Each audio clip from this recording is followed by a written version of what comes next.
Segunda super quarta-feira de 2025, o Fed manteve a taxa de juros americana no intervalo entre 4,25% e 4,5% ao ano, enquanto aqui no Brasil, o Copom elevou a taxa Selic em 1 ponto percentual. Ambas as decisões amplamente em linha com as expectativas dos especialistas. Para nos ajudar a entender como essas decisões afetam a sua vida e mais especialmente os seus investimentos, eu tenho o prazer de receber aqui hoje Laís Reis, estrategista de investimentos do Banco do Brasil. Seja bem-vinda, Laís. Obrigada, André. Boa noite. E o Ronaldo Trogo, representante do time de economistas do Banco do Brasil. Seja bem-vindo, Ronaldo. Obrigado, André. Boa noite, Laís. Bom, Ronaldo, eu quero começar falando de cenário internacional. Na última vez que nós nos reunimos, o governo Trump tinha pouco mais do que uma semana, e passados praticamente 60 dias, eu diria até que os 60 dias mais animados de um presidente americano no começo de mandato, muita coisa aconteceu. Como é que está o cenário internacional, dadas essas medidas anunciadas pelo Trump, taxação que vai, taxação que volta, como é que está isso? E também como é que essas decisões ou expectativas têm influenciado a taxa de câmbio, né, que o dólar tem se depreciado frente ao real. Bacana, André. Excelente pergunta, são ótimos pontos. E realmente, né, quando a gente pensa em 60 dias diante de 4 anos que teremos pela frente, muita coisa aconteceu. E aí eu acho que é importante a gente destacar a alteração das expectativas e das percepções do mercado em relação a essas políticas econômicas dos Estados Unidos. Por exemplo, quando o Trump tomou posse, ou até um pouco antes, durante a campanha, a expectativa é de um dólar muito forte, de uma atividade econômica que desempenhasse de maneira bastante robusta, bastante expressiva, e com isso caminhasse num cenário inflacionário bastante desafiador. Essa parte da inflação ainda desafiadora, ela permanece, sobretudo em função dessas questões tarifárias que você muito bem colocou. Mas aí, em relação à atividade econômica, dá para dizer que nesses 60 dias as coisas mudaram um pouco. Porque agora, ao invés daquela pujança esperada para a economia americana desde a largada, né, do governo, a expectativa agora é para qual vai ser o tamanho da desaceleração. Então, o mercado, nas últimas semanas, ele deu uma guinada, trazendo expectativas mais relacionadas ao enfraquecimento da economia americana do que propriamente aquela pujança que era esperada diante de todas as políticas econômicas que poderiam ser implementadas. E aí, diante disso, como você também muito bem colocou, a percepção em relação ao dólar no mercado, ela variou. Então, aquela ideia de dólar globalmente forte que veio presente desde o último trimestre do ano passado, isso deu uma arrefecida. Então agora o que a gente está vendo é o dólar um pouco mais enfraquecido, pelo menos em relação às expectativas, em relação a diversas moedas mundo afora, inclusive o Brasil. Então acho que para a gente pensar aí nas principais alterações do mercado global, é muito essa questão de ajuste de expectativas e o que pode acontecer daqui para frente. Mas, de novo, né, como você muito bem colocou, a incerteza ainda está muito elevada, então os próximos meses aí vão ser muito importantes. Incerteza é igual a preço, né, Trogo? Mas, Laís, eu quero pegar um gancho nessa questão de câmbio e cenário internacional. Nas últimas oportunidades, especialmente nas nossas carteiras sugeridas, a gente vinha falando muito de internacionalização de portfólio, de carteiras. Uma série de instrumentos foram disponibilizados para democratizar o acesso a mercados internacionais. Houve mudança no regramento, né, no arcabouço legal que sustenta esses investimentos. E aí eu queria te fazer uma provocação para dois tipos de investidores. Eu já acompanho essas sugestões há algum tempo, eu já tenho uma carteira com posição em ativos internacionais e eu agora tenho novos recursos para aplicar e entre as inúmeras hipóteses que eu posso apostar, eu estou considerando o cenário internacional. O que é que eu faço em cada um desses cenários? Então, André, o primeiro ponto é que é bem importante estar posicionado nesse mercado, tá? Então, a gente acredita, sim, que um percentual adequado, de acordo com o seu perfil de investidor, que pode ser consultado nas nossas carteiras sugeridas, que estão disponíveis lá no Investock. Então, respeitando esses perfis de investidor, é sim importante ainda estar posicionado.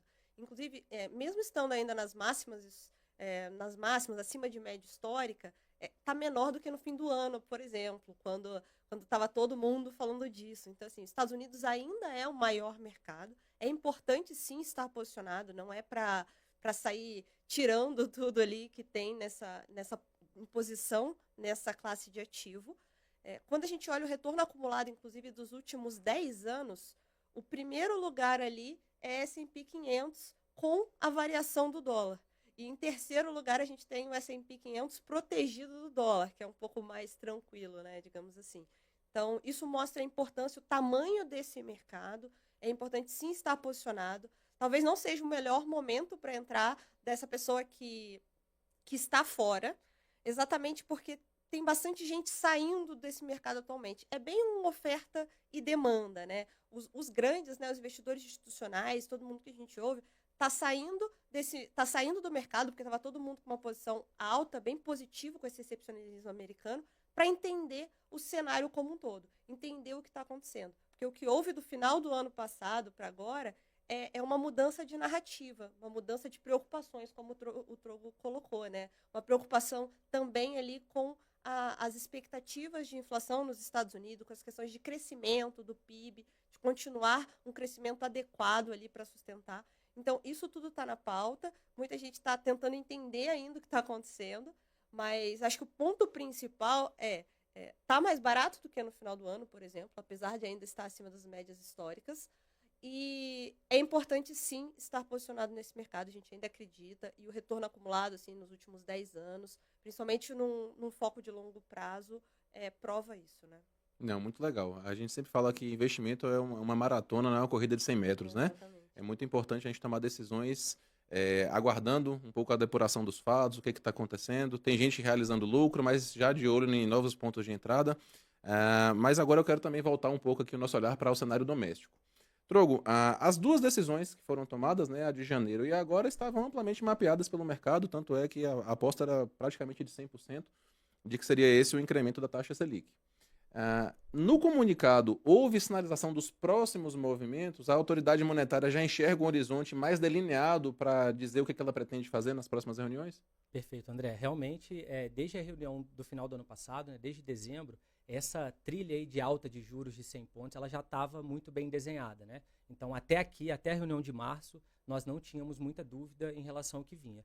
E aí dá para falar com algum orgulho, né, que o Banco do Brasil desenhou esse cenário com alguma antecedência, a gente informou aos nossos clientes, aos nossos funcionários, para prestar melhor assessoria, né, para todo mundo. E aí agora é uma outra reunião de bastante orgulho para nós, em relação ao comunicado do Copom, porque o comunicado veio muito alinhado às nossas expectativas. O nosso cenário já contemplava essa alta de 100 pontos de hoje e também contemplava uma redução do pace para a próxima reunião. Então, a expectativa do Banco do Brasil era que o Copom continuasse avançando na taxa de juros e o Copom deu esse indicativo de que vai caminhar um pouco mais. Não ficou claro no comunicado qual que é o tamanho desse aumento da próxima reunião. Mas, de todo modo, nós antecipamos esse movimento de continuidade, né? E, na nossa interpretação, o Copom deve subir juros 50 pontos na reunião de maio. E, além disso, dado todo o conjunto informacional do Copom e as projeções que ele divulgou, dá para falar e me arriscar até um pouquinho mais aqui, André. A gente entende que o ciclo não vai se encerrar em maio. A gente entende que o Copom vai avançar um pouquinho mais na reunião de junho, e aí o nosso cenário está ali com 15 e 25. Aí é o que a gente conversou aqui nos bastidores antes da nossa gravação oficial, né? É muito difícil, é importante que todo mundo entenda isso, que na hora do Copom decidir o ponto de parada é um ajuste muito fino. Então, os dados que vão sair daqui até lá são extremamente importantes para calibrar direitinho, para o Copom ter essa ideia de quando parar, de qual que é o momento e qual que é o tamanho ideal do ciclo. De todo modo, a nossa interpretação de que o Copom não pararia na reunião de hoje, ela aconteceu. Então, a gente entende que o cenário está vigente, essa percepção do Banco do Brasil de que o Copom vai avançar um pouquinho mais nos juros, ela permanece, sobretudo em função de uma visão de inflação que as próprias projeções do Copom confirmaram que ainda está muito desafiador. Então, o ambiente doméstico é um ambiente de que nós temos uma atividade econômica em desaceleração, nós devemos ter um crescimento do PIB em 2025 menor do que o de 2024, mas, de todo modo, o ambiente inflacionário e essa parte da dinâmica da atividade econômica ainda trazem reflexos para a formação de preços no Brasil. E aí, diante disso, não tem muito o que fazer, a não ser dar uma corrigida um pouquinho maior nessa taxa básica de juros, para que em horizontes mais longos a gente volte a enxergar a inflação dentro ali da banda que o Copom persegue. Porque hoje, se a gente pegar as projeções do próprio Copom, é mais um ano que a inflação deve ficar fora até do teto da meta. Então, é um ambiente que, para planejamento financeiro, para decisões de consumo e investimento, esse cenário inflacionário fora da banda da meta, ele não é o ideal. Então, diante disso, o Copom deve continuar nesse ciclo de alta de juros e, na nossa interpretação, o primeiro semestre deve ser o limiar para a gente enxergar esse ponto de parada de uma maneira bem clara e parece que as coisas estão caminhando da forma como a gente imaginava. Bom, excelente. Quero aproveitar aqui para parabenizar o time de economistas do Banco do Brasil, que recorrentemente é premiado, né, pela assertividade das análises e das indicações. E Laís, eu volto aqui para você agora com uma pergunta que pareceria óbvia e simples de responder. Taxa Selic em 14,25%, aquele 1% imaginário e sonhado por mês se torna real. Seria muito fácil falar de renda fixa, até diversificação dentro da própria renda fixa. Eu pego um pouquinho da pré para travar alguma taxa. Só que, em paralelo, eu tenho uma bolsa renovando ali, ou buscando renovação de máximas históricas, fechou hoje acima dos 132 mil pontos. E aí a pergunta que eu faço é, eu vou mesmo só no conservador, eu coloco um pouquinho de tempero ali na minha carteira e vou também na renda variável, aproveitando a bolsa que se fala tão descontada, mesmo com esse nível de pontuação? A gente até publicou um estudo, André, na carteira sugerida desse mês, né, no início do mês, bem nessa linha, exatamente mostrando a importância da diversificação para a carteira. Além da gente divulgar as projeções do time do Trogo lá também junto, né, que a gente considera, a gente fez esse paralelo com o mercado. E é engraçado que eu falei do S&P, né, no primeiro lugar ali, o que tem a variação do dólar, o terceiro era o sem a variação do dólar, né, com a proteção, e exatamente o do meio é o IDIV, que é o nosso indicador aqui de dividendos, né, de uma carteira de dividendos, de algumas ações ali que são colocadas separadas.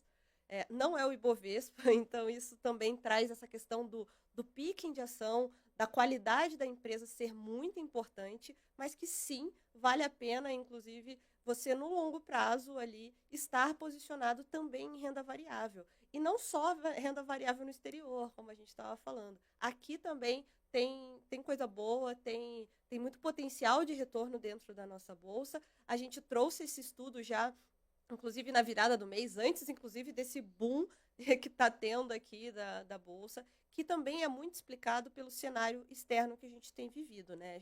A gente até falou disso também, escreveu, assim, para quem quiser ver com um pouquinho mais de detalhes, sobre a tese da rotação, que é exatamente dinheiro saindo de Estados Unidos e indo para a Europa. Tem outros emergentes, às vezes, podem ser mais afetados pelas questões da tarifa do Trump, como o México. O Canadá não é bem emergente ali, mas também pode ser afetado. E alguns outros problemas que surgiram com Turquia, Colômbia. Então, todo esse cenário pode estar transbordando dinheiro aqui para a gente, vindo o fluxo. O estrangeiro ele tem muito aquele fear of missing out, né? Aquele medo de ficar de fora. E o 1% lá que ele quer investir, ele fala, vou colocar 1% ali, pelo menos para eu não ficar fora desse mercado que tá barato, tá descontado há bastante tempo. Então, quando a gente olha isso no longo prazo, faz diferença sim, está posicionado aqui também, o CDI está ótimo, mas quando a gente olha para o longo prazo, IMAB, por exemplo, também supera o CDI, que é a parte atrelada à inflação, e o IDIV, que foi ali, que eu acho que é uma surpresa para a maioria, uma renda variável aqui. E as nossas carteiras, a gente tem uma carteira sugerida também do nosso research, né, que é focada nisso, em dividendos, que também pode ajudar o investidor ali a ir para essa linha e conseguir investir com renda variável, com um picking de empresas de maior qualidade, mais focadas, às vezes, nessa parte de dividendos, que são mais tranquilas dentro do que a gente fala de renda variável, né? Porque é importante, é uma renda variável da mesma forma, mas são empresas ali mais recorrentes ali, com certa estabilidade maior. Legal, legal. Eu fico impressionado com a quantidade de informações que vocês trabalham para chegar nas conclusões ou para apresentar as teses, né, do que vai acontecer. Reforçar que em momentos de volatilidade, em momentos de muita coisa acontecendo, né, nunca antes aconteceu 60 dias de um governo americano tão agitado, né, Trogo? É importante que você se informe antes de tomar as melhores decisões em investimentos. A Laís falou, as nossas carteiras sugeridas estão lá dentro do Investalk disponíveis, então conforme o seu perfil de investidor, conservador, moderado, arrojado, agressivo, vai ter um percentual de alocação em cada classe de ativo. A gente tem uma preocupação de te dar a melhor orientação para investir, não de vender um produto A ou um produto B. Então você consegue se enxergar ali e fazer a sua estratégia de alocação. Claro que eu também não posso deixar passar a oportunidade aqui, o fear of missing out, de citar o imposto de renda. Começou aquele período do ano tão temido pelas pessoas, que todo mundo fala na primeira semana que vai fazer no primeiro dia, e aí chega 30 de maio e a pessoa está juntando papel ainda. Então eu quero trazer um alento, né? Trago boas notícias. Temos uma editoria bastante completa, detalhada, fácil de entender, lá no Investalk, preparada com todo o carinho, que vai tirar as dúvidas, vai dar as melhores orientações, tanto para você fazer uma declaração correta, não ter risco de cair na malha fina, como até, conforme o seu interesse e estratégia, ter uma possibilidade maior de receber esse dinheiro mais rápido, obviamente fazendo a declaração ali logo no primeiro período. Então, vai aparecer a descrição aqui no vídeo, todos os documentos estão lá, as orientações, vocês acompanhem. Tenho certeza que vai ajudar muita gente aí a, pela primeira vez, ou quem sabe, né, mudar a história do ano passado, não deixar para a última semana a declaração. Pessoal, o papo está muito bom. Eu quero aproveitar aqui para agradecer mais uma vez. Laís, muito obrigado pela presença. Obrigada, André. Obrigada, Trogo. Trogo, obrigado e mais uma vez parabéns para o time de economistas do Banco do Brasil. Obrigado, é sempre um prazer estar aqui com vocês.